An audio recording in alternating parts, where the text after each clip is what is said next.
In the Mexican desert, a man is digging through some debris and accidentally finds a hidden hole in the ground containing a Nazi flag wrapped around a spearhead. As soon as he touches it, a dark force takes over his body, which now moves on its own. When he tries crossing the road, a car suddenly hits him, only for the vehicle to get smashed.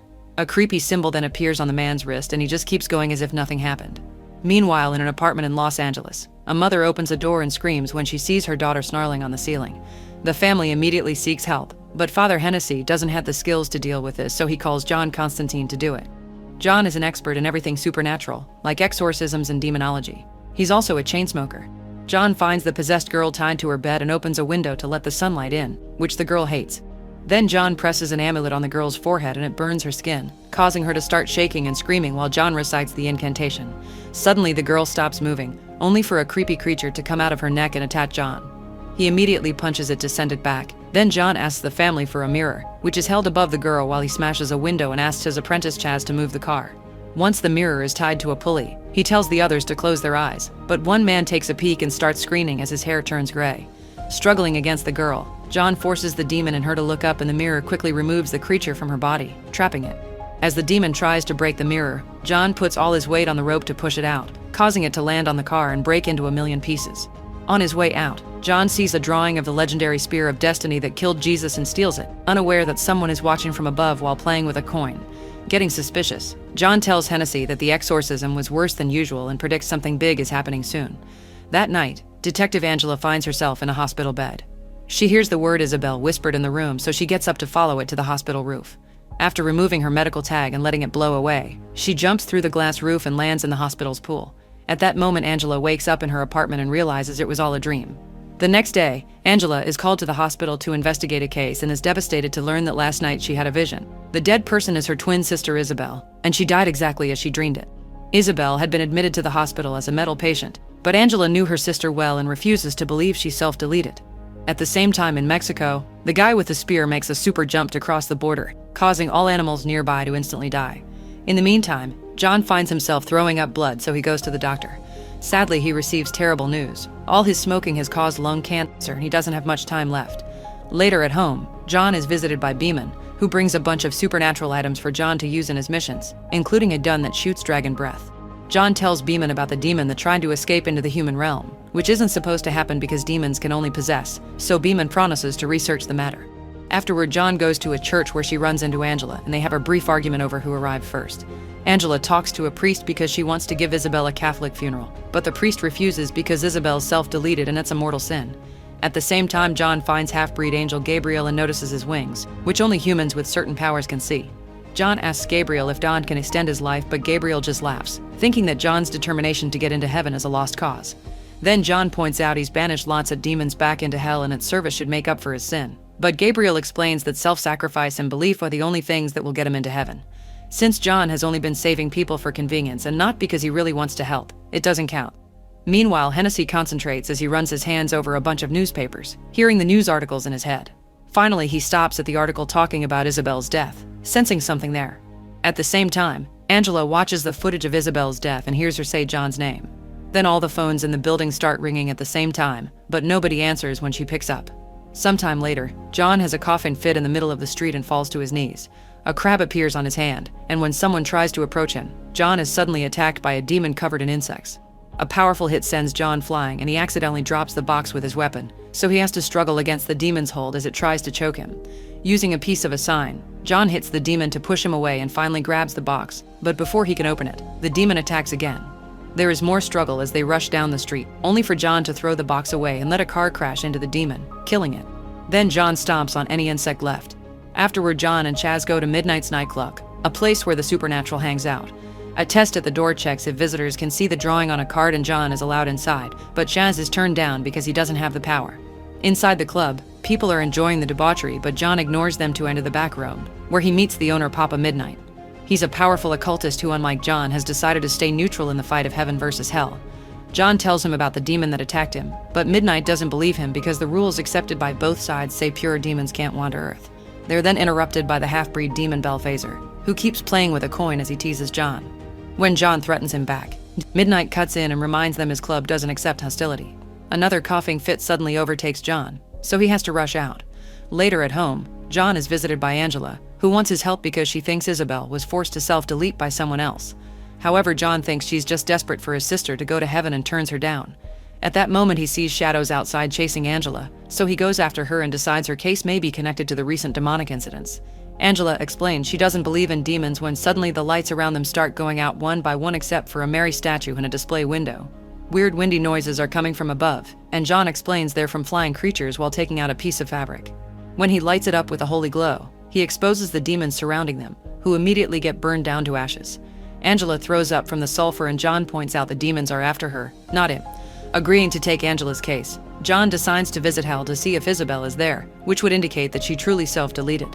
At Angela's apartment, he puts his feet into a basin of water that will work as a conduit and asks Angela to leap before grabbing her pet because cats have a connection to the supernatural. By staring into the cat's eyes, John creates a link and time stops around him before he appears in hell. With holy water at hand for protection, John walks through the horrible landscape of hell, ignoring the raging wind, the demons, and the damned souls until he finds Isabel at the edge of a building. As demons surround them, Isabel says John's name and takes off her medical tag, so John chases after it. While Isabel falls, the demons chase after John and jump to attack him. Once he has the tag, John breaks a bottle of holy water on his chest and appears back in Isabel's apartment, expelling smoke from his whole body. He gives the tag back to Angela while confirming that Isabel did self-delete and she's damned for it. Meanwhile, Hennessy sneaks into the morgue to find Isabel's corpse. He tries to read her memories by grabbing her arm, but at that moment a creepy mark appears on her wrist, which makes Hennessy back away in fear. Terrified, he tries to drink from his flask, yet not a single drop falls. At that moment a guard finds him, so Hennessy rushes to a store and desperately tries to drink from any alcohol bottle he can find, but the liquid never falls. After smashing a bunch of bottles, Hennessy collapses again and begins to choke, so with his last breath he uses a bottle opener to draw on his hand. Suddenly Balthazar appears playing with his coin and enjoys watching Hennessy slowly die as it's revealed he made an illusion to make the priest think there was no liquid, but he's actually choking on tons of it. Back to John, he explains to Angela that as a kid, he was already able to see all kinds of supernatural entities. Not knowing what to do, his parents sent him to a mental institution to be treated, which made it worse. Feeling scared and outcast, young John tried to self-delete, and he was officially dead for 2 minutes. However, in hell time moves more slowly, so he feels like he was down there for a lifetime. The paramedics brought him back and John finally accepted that everything he could see was real.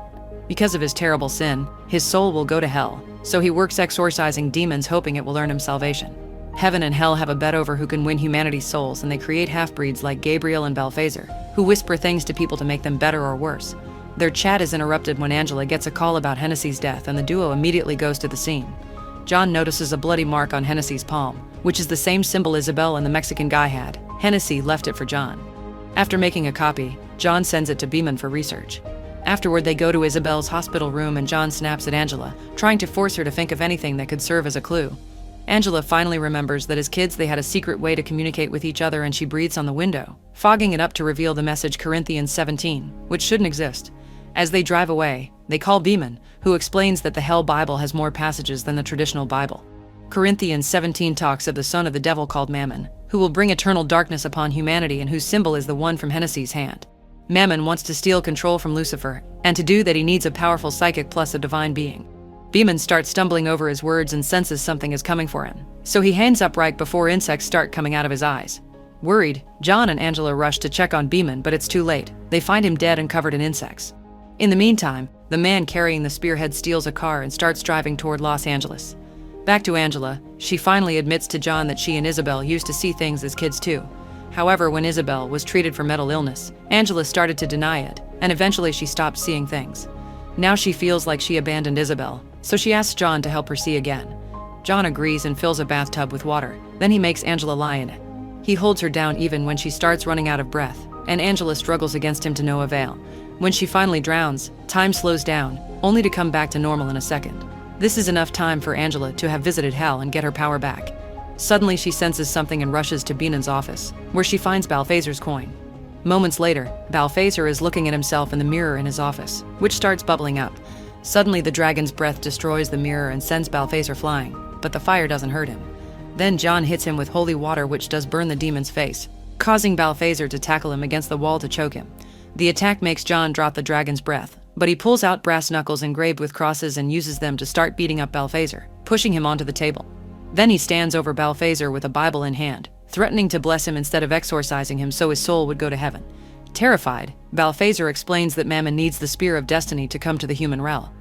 At that moment, Angela appears behind John and Balthazar laughs, revealing his goal was Angela and John brought her to them, so John shoots him down.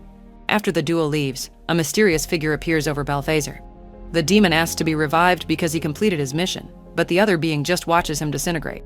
On their way out, Angela realizes that Isabel self-deleted so the demons wouldn't use her to bring Mammon, and now she's dead they want to use Angela instead. Suddenly she starts feeling weird and something pulls her through the elevator door and dozens of walls. John jumps through the holes to follow her, but Angela is then dragged away through the sky out of his reach. A desperate John rushes to the club and shoots the back door to demand the chair, so Midnight responds by using magic to pin him against the wall. Wriggling in pain, John explains that nobody is following the rules anymore and Midnight finally agrees to help. In the artifact storage, they retrieve a chair used for capital punishment. John takes off his shoes and after wetting the floor, Midnight electrocutes him with a ball. This triggers a vision that shows John the man with the spear heading to the hospital, where tons of demons possessing humans are currently gathering. A demon tries to attack John, but Midnight quickly pulls him out. Afterward, Chaz prepares special bullets for John and surprises him with a plan. Meanwhile, Angela is dropped at the hospital pool and finds the man with the spearhead. She shoots him until she runs out of bullets, but they have no effect and the guy drags her underwater. Moments later, John and Chaz arrive at the hospital too. Chaz goes to the water tank to bless it with a holy cross while John finds the demons, putting a lighter near the fire alarm to activate the sprinkles. Holy water starts raining in the room and the demons are weakened, so John starts shooting them to kill them all. Some demons try to attack them, but John shoots them first. However, he runs out of bullets. Luckily, Chaz joins him and kills the remaining beasts. Then John and Chaz look for Angela, who is being drowned by the Mexican man. When she appears in hell, she hears her name whispered by Mammon, who immediately jumps on her. At that moment, John enters the pool room and finds the dead body of the Mexican guy. The water starts boiling and a possessed Angela emerges, but John refuses to kill her. A fight ensues as John tries to exorcise her, but Angela drags him underwater to drown him. Chaz quickly jumps in to help, and between both of them, they hold Angela down on the floor. John begins chanting the incantation while Angela struggles, only for her to suddenly go back to normal. Unfortunately, it isn't over. Mammon is in her stomach trying to get out. This time, Chaz chants along with John, and after lots of effort, it seems Mammon disappears. Suddenly, Chaz is pushed back and smashed against the ceiling, instantly dying. Furious, John places the tattoos on his arms together and says an incantation to reveal whatever is hiding in the room. The ceiling appears to open up and Gabriel drops on top of John, revealing he's the divine touch that would help bring Mammon over. Gabriel thinks it's unfair that awful people like mass murderers only need to repent to go to heaven, so he wants to bring Mammon to cause lots of suffering. That way only those who are capable of surviving such a thing will be worthy of heaven. Then Gabriel blows at John to send him crashing into a glass door before grabbing the spear to start the ritual. Desperate to stop him, John prays to God and uses some glass shards to self-delete. Suddenly time freezes and Gabriel and Lucifer appears because John is the only soul he's allowed to take himself. John explains that Mammon is about to come to Earth and ruin Hell's plans, so Lucifer makes another door explode to check if it's true. Seeing Gabriel about to do the stabbing, Lucifer takes Angela away right before time unfreezes and the spear comes down. The reflection on the water shows Lucifer holding Mammon over Angela while he reminds Gabriel that the world is his. Gabriel tries to attack Lucifer, but he has no power because God has abandoned him. So Lucifer sends Mammon back to hell and burns Gabriel's wings down before pushing into the pool. Now it's all over. Lucifer asks if John wants a life extension as a reward for warning him about Mammon, but instead John asks him to send Isabel's soul to heaven. Lucifer does it with just one gesture and then drags John through the floor, happy to take his soul at last. However, an invisible force stops him and Lucifer realizes that, thanks to his sacrifices, John doesn't belong in hell anymore. John's soul starts floating up to the light of heaven as he gives Lucifer the finger, but Lucifer refuses to lose his favorite soul and inserts his hands into John's lungs, removing the cancer and extending his life in hopes he'll sin again. Afterward, John retrieves the spearhead and checks on Angela, who is fine. Gabriel is also alive, but he's human now, so he asks John to get his revenge as he hands him the gun. However, John just punches him and lets him live, knowing being human is punishment enough. Then John says goodbye to Angela on the roof, giving her the spear to hide away from dangerous people like himself. He also has some gum instead of a cigarette. Sometime later, John visits Chaz's grave and sees his soul become an angel. Make sure to subscribe and turn on notifications so you can watch more videos like this. Thanks for watching.